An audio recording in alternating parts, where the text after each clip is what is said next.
Welcome everyone in lecture number 25। Last lecture में मैंने आपको रैंडम सैम्पलिंग के कुछ टाइप्स बताए थे, right.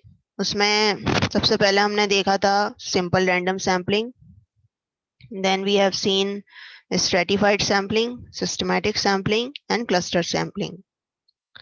Late me recall you the cluster sampling once again. Cluster में हम क्या करते हैं? क्लस्टर सैम्पलिंग में हम पॉपुलेशन को ग्रुप्स में डिवाइड करते हैं, नॉन ओवरलैपिंग ग्रुप्स।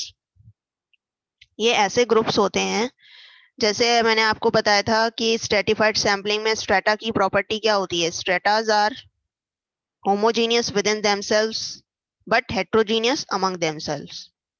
क्लस्टर की ये प्रॉपर्टी होती है that clusters are heterogeneous within themselves but homogeneous among themselves. मतलब क्लस्टर एक तरह से पॉपुलेशन का छोटा रूप है, आप ये कह सकते हो। तो cluster sampling involves dividing the population into non-overlapping areas or clusters. However, in contrast to stratified random sampling, where strata are homogeneous within, clusters are internally heterogeneous. Each cluster contains a wide variety of elements, and the cluster is a miniature of population. So examples of cluster may be town, companies, homes, colleges, areas of a city, and geographic regions. So when we divide the population in clusters, then what we can do is you can either select all the elements of selected clusters, मतलब कोई भी आपने clusters दो तीन ले लिए और फिर उनमें से सारे elements clusters के ले लिए to fill the elements of sample। या फिर हम ये कर सकते हैं कि हर cluster में से कुछ कुछ elements randomly select करके हम अपने sample को fill कर सकते हैं। लेकिन इसकी कुछ डिसएडवांटेजेस भी हैं क्लस्टर सैम्पलिंग की, कि अगर क्लस्टर के एलिमेंट्स सिमिलर हैं, मतलब वैसे तो क्लस्टर की ये प्रॉपर्टी होती है कि दैट दे आर हेट्रोजीनियस, लेकिन अगर वो होमोजीनियस टाइप के क्लस्टर्स बन गए हैं तो क्लस्टर सैम्पलिंग में भी statistically less efficient then simple random sampling. और इसके अलावा कॉस्ट और कॉस्ट मतलब जब आप पॉपुलेशन को क्लस्टर में डिवाइड करते हो तो it contains the cost, right? और statistical analysis भी बढ़ जाता है क्लस्टर सैम्पलिंग के साथ, और या फिर एरिया सैम्पलिंग जो भी है क्लस्टर सैम्पलिंग, उसके साथ आपकी स्टैटिस्टिकल एनालिसिस की जो स्टैटिस्टिकल एनालिसिस का स्कोप भी बढ़ जाता है उसमें। तो कॉस्ट और problem of statistical analysis are greater with cluster और area sampling than with simple random sampling, क्योंकि हमें ये सोचना पड़ता है कि क्लस्टर से हम कैसे मेंबर्स को सेलेक्ट करें to fill the elements of sample. Now convenience sampling, which is one of the type of non-random sampling. Convenience, जैसा कि नाम से लग रहा है, convenience. In convenience sampling, elements of samples are selected for the convenience of the researcher. The researcher typically choose the elements that are readily available nearby or willing to participate. मतलब ऐसे elements को select करता है researcher जो उसके तुरंत available हो जाएं, ऐसे मेंबर या ऐसे लोग या आसपास रहते हों या जो सैंपल में इंक्लूड होना चाहते हैं, तो ऐसे एलिमेंट्स को वो सेलेक्ट करता है। मतलब उसको परेशानी ना हो रिसर्चर को कि कोई भी मेंबर सेलेक्ट होने में अगर कोई हेजिटेट करता है तो वो ऐसे मेंबर्स को सेलेक्ट नहीं करेगा। जो इजीली अवेलेबल हैं ऐसे लोग, उनको वो अप्रोच करेगा to include into the sample.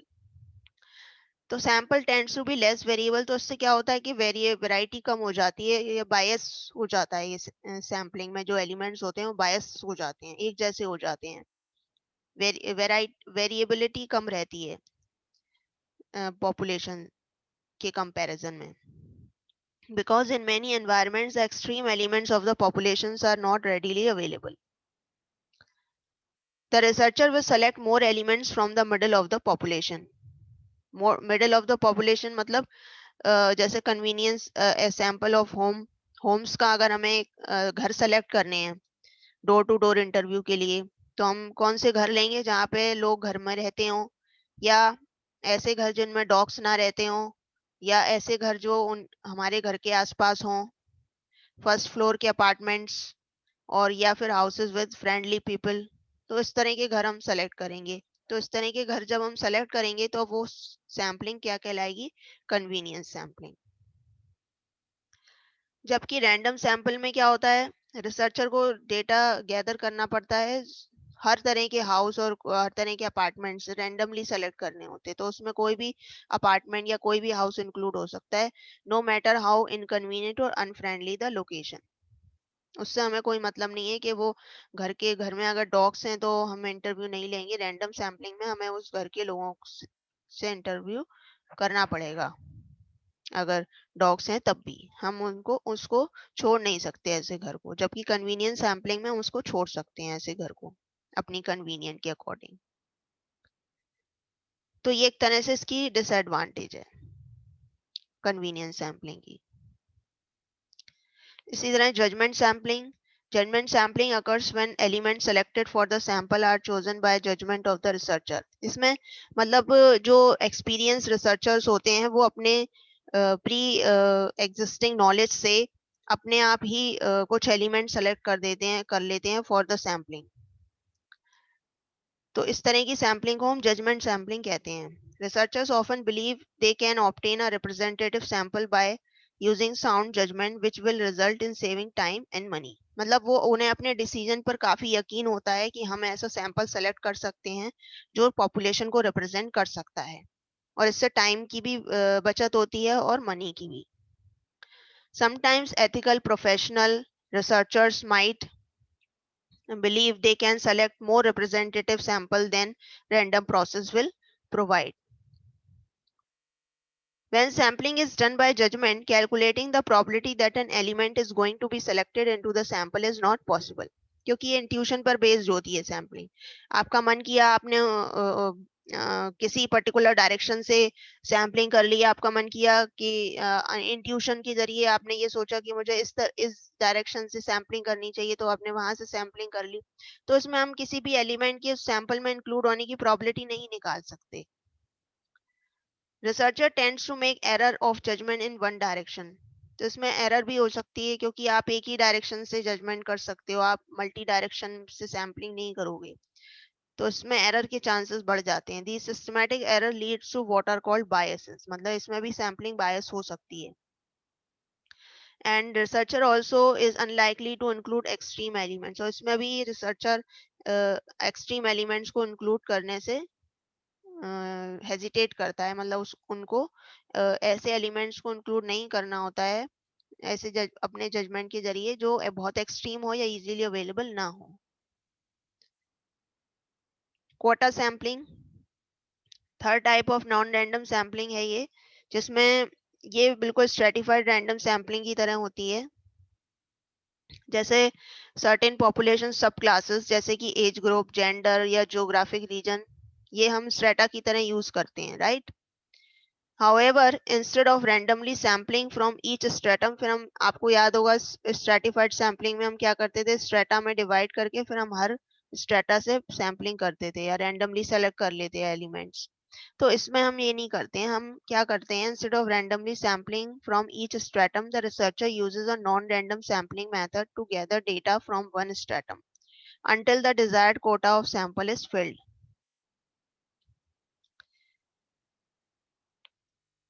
जैसे मैं आपको एक एग्जांपल अभी बताती हूँ। Quota sampling can be useful if no frame is available for the population.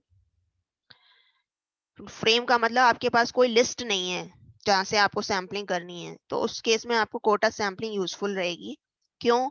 मान लीजिए suppose a researcher wants to stratify the population into the owners of different type of car. मतलब उसे different of type of cars के owners का strata बनाना है, different different strata बनाने हैं कि किसी के पास i10 है, किसी के पास i20 है, तो i10 के लोगों का स्ट्रेटा बनाना है, i20 के लोगों का स्ट्रेटा बनाना है। इस तरह से डिफरेंट कार ओनर्स जो हैं उनका स्ट्रेटा बनाना है। तो क्या करेंगे, but fails to find any list of, लेकिन उसके पास कोई लिस्ट नहीं है ऐसे लोगों की जिनके पास टोयोटा वैन ओनर है या i10 है या i20 है, ऐसे लोगों की लिस्ट नहीं है।